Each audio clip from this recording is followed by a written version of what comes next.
Di topik ini kita akan membahas tentang soft skill yang harus kita miliki sebagai content creator, termasuk cara untuk bekerja sama dengan pihak terkait atau yang biasa kita sebut dengan kolaborasi atau collab yuk, collab. Nah, ada beberapa skill nih yang bisa membuat isi konten kita itu lebih bagus. Nah, yang pertama adalah menjadi diri sendiri, tapi menjadi diri sendiri dengan versi yang lebih baik. Nah, bukan berarti kita harus ngikutin orang lain gitu ya. Kita tetap bisa jadi diri kita sendiri, tapi ya kita perbaiki gaya bahasa kita, body language kita, dan lainnya. Jadi diri kita sendiri yang lebih baik. Nah, yang kedua adalah menunjukkan value dari konten kita. Kita punya value apa di konten kita? Kita punya nilai jual apa sih? Kita punya visual yang seperti apa sih? Lalu kita punya nilai apa sih di konten kita sehingga orang lain tuh akan follow kita, subscribe kita, atau bahkan sampai tahap menonton aja. Intinya di sini kita harus punya value. Yang ketiga masih berkaitan sih nomor 2, tapi yang ketiga ini lebih ke kita harus memiliki ciri khas. Dan di sini kita juga harus berbeda ya. Maksudnya bukan harus totally berbeda sama orang-orang atau berbeda dari kita sendiri. Tapi intinya di sini misalnya nih ada orang lain yang udah buat A, review otomotif ciri khasnya A. Nah, kita sebagai reviewer otomotif yang kedua, kita harus datang dengan perbedaan. Kita nggak boleh sama persis karena ya nanti orang akan lihat, oh kita jiplak gitu.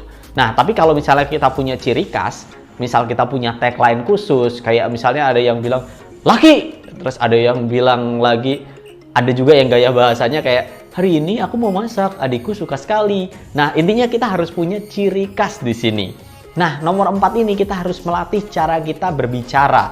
Mungkin dulunya kita ngomong di depan kamera itu kayak bingung. Kayak misalnya, hari ini teman-teman aku pengen masak. Masak apa ya? Masak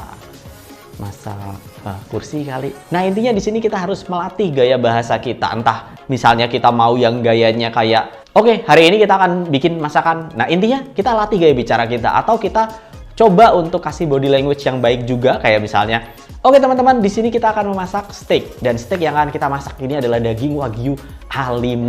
Nah, dengan perbedaan gaya bicara aja, penonton kita punya pertimbangan loh untuk mau subscribe atau enggak. Kayak misal di channel Neuron, ya kita jelasinnya lebih lugas. Apakah yang kalian ketahui tentang kesehatan? Nah, tapi saat di channel Daunet Film sendiri, ya saya pengen terlihat lebih santai. Karena emang followersnya kebanyakan adalah anak-anak muda yang suka videografi. Mereka nggak akan suka kalau saya bilang, Anda di sini gini ya, gitu. Jadi harus lebih santai. Tergantung ya siapa audiens kalian, sesuaikan.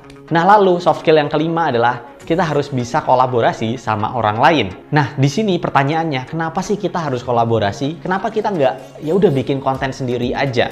Kolaborasi ini akan membantu kita untuk gain lebih banyak subscriber. Logikanya kayak apa? Logikanya adalah ketika kita misalnya collab sama kreator lain, kreator itu pasti punya subscribernya, dan kita juga pasti punya subscriber kita sendiri. Jadi dengan begitu kita seperti tukeran subscriber atau tukeran follower. Siapa tahu subscriber dari si A ini akan nyantol dengan subscriber kita. Contohnya misalnya kayak saya sendiri itu bikin konten tentang video editing, tapi saya collab sama reviewer otomotif. Tutorialnya adalah cara membuat review mobil. Nah, bisa aja kita dapat view-view dari penontonnya reviewer otomotif ini. Jadi kita nggak harus tiba-tiba nge-review konten yang berbeda, nggak. Kita tetap bisa bawa konten kita sendiri, kita blend dengan orang yang kita ajak kolaborasi. Nah, yang terpenting dari hal-hal ini adalah kita harus take action langsung. Sekarang juga, jangan nunggu-nunggu kayak, aduh nantilah aku collabnya ini. Nggak, sekarang juga. Bahkan kalau misalnya kalian mau, sekarang nih via Zoom itu efektif banget. Tinggal screen record aja. Kayak misalnya saya kolaborasi sama Rifki Art Studio. Kita cuma lewat Zoom meeting aja dan bahas breakdown visual effect. Karena emang saya nggak bahas visual effect, Rifki nggak bahas video editing. Di situ kita langsung collab aja. Kita bikin breakdown visual effect. Dan jadi 100% online, efektif dan mudah. Nah, di sini kita juga harus konsisten ya. Maksudnya jangan gonta-ganti konten gitu. Ini bisa aja sih kalau misalnya nanti kalian emang disukai viewer banget gitu. Tapi kalau misalnya kita pengen gain di market yang niche, yang spesifik, ya kita harus konsisten. Nah, dan ingat nih, tujuan utama sebagai content creator apa? Berbagi dan berkontribusi. Mau berkontribusi di bidang apapun, terserah. Mau berbagi dalam bidang apapun, terserah. Di zona-zona yang kita ngerti aja, yang kita udah hafal banget. Kayak misalnya, Saya sendiri kan emang freelance editing dulu waktu zaman kuliah, jadi konten yang dibawa pun tentang editing. Nah, kayak misalnya konten yang di Neuron, kenapa kesehatan? Apa hubungannya sama kesehatan?